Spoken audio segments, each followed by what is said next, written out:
Hello दोस्तों, 00 एवाई में आपका स्वागत है। आज हम तुगलक वंश को बिना तुम्हारा टाइम वेस्ट किए हुए स्टार्ट करेंगे, लेकिन उससे पहले हम आपको बता देते हैं कि हम पहले से ही गुलाम वंश और खिलजी वंश की वीडियो अपलोड कर चुके हैं। अगर आपने वो नहीं देखी तो उन वीडियोज को आप देख सकते हैं। तो आइए तुगलक वंश के सबसे पहले टाइम पीरियड पर नज़र मार लेते हैं। इसका टाइम पीरियड है 1320 ईस्वी से 1414 ईस्वी तक। कब से कब तक? 1320 ईस्वी से 1414 ईस्वी तक तुगलक वंश का टाइम पीरियड है।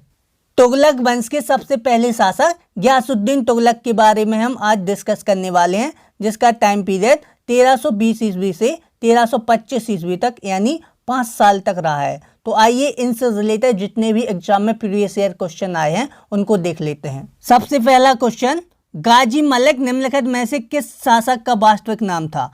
तो गाजी मलिक गियासुद्दीन तुगलक का ही वास्तविक नाम था। गाजी मलिक के नाम से गियासुद्दीन तुगलक को जाना जाता था। अलाउद्दीन खिलजी ने ही इसे गाजी मलिक की उपाधि दी थी, तो इसे ध्यान रखिएगा। नेक्स्ट चलते हैं। खिलजी वंश के अंतिम शासक नसरुद्दीन खुसरो शाह की हत्या करके कब गाजी मलिक ने तुगलक वंश की स्थापना की? तो गाजी मलिक ने तुगलक वंश की स्थापना 1320 ईस्वी में। कब? 8 सितंबर 1320 ईस्वी में इसने नसरुद्दीन खुसरो शाह की हत्या करके तुगलक वंश की स्थापना की थी। तो उसे माइंड में रखें, कब? 1320 ईस्वी में। नेक्स्ट चलते हैं। मंगोलों को पराजित करने के कारण खालिस्तान ने अपने सेनापति गियासुद्दीन तुगलक को गाजी मलिक की उपाधि प्रदान की थी। तो गाजी मलिक की उपाधि गियासुद्दीन तुगलक को अलाउद्दीन खिलजी ने दी थी। किसने? अलाउद्दीन खिलजी ने। तो उसे आप माइंड में रख लें अच्छी तरीके से कि गियासुद्दीन तुगलक को गाजी मलिक की उपाधि अलाउद्दीन खिलजी ने दी थी। नेक्स्ट चलते हैं।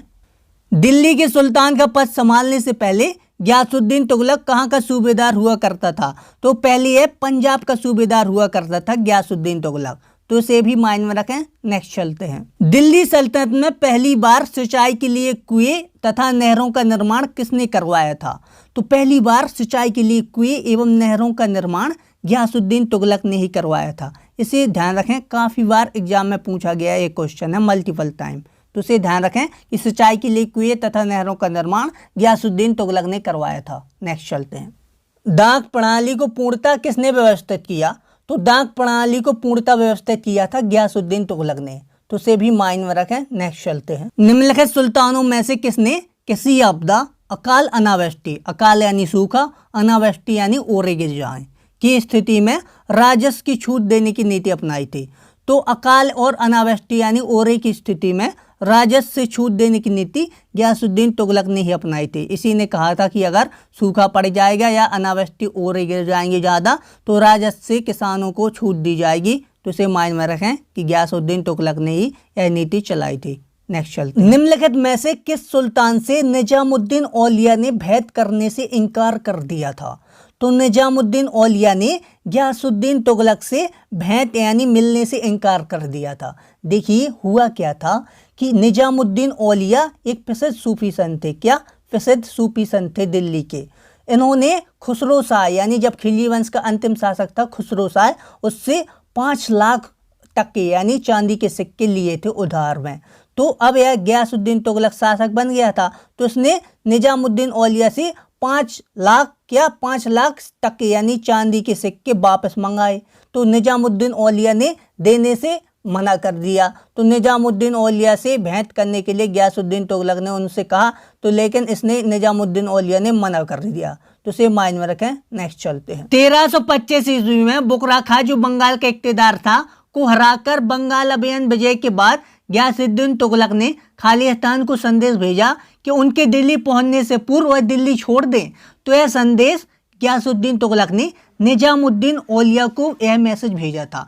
देखिए हुआ क्या था, जब 1325 ईस्वी में गियासुद्दीन तुगलक बंगाल में बुकरा खां द्वारा किए गए विद्रोह को नियंत्रित करने के लिए गया था, तभी निजामुद्दीन औलिया ने दिल्ली में जनता में यह कह दिया, यह भविष्यवाणी कर दी कि अब कभी भी गियासुद्दीन तुगलक वापस दिल्ली नहीं लौट पाएंगे। आप अपना नया सुल्तान जौना खां, जो इसका बेटा था जौना खां, जिसे मोहम्मद बिन तुगलक के नाम से हम जानते हैं, उसे आप नियुक्त कर दो। तो गियासुद्दीन तुगलक को यह बात पता चल गई कि निजामुद्दीन औलिया ने ऐसी भविष्यवाणी की है, तो उसने गियासुद्दीन तुगलक ने निजामुद्दीन औलिया को यह मैसेज भेजा कि मेरे दिल्ली पहुंचने से पूर्व वह दिल्ली छोड़ दे।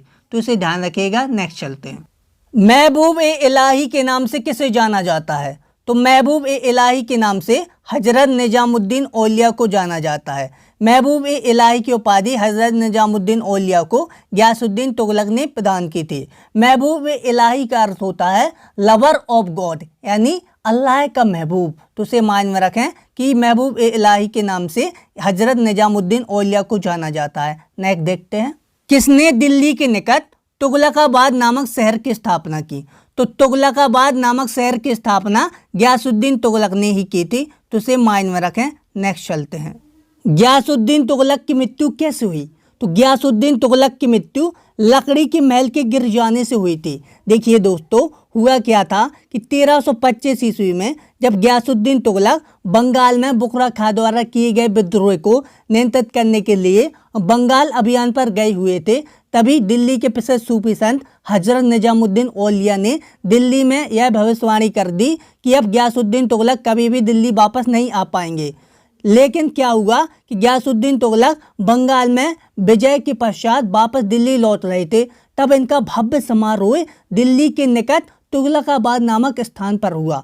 उसी में इनके समारोह में इनके उद्घाटन के लिए लकड़ी का महल बनवाया गया।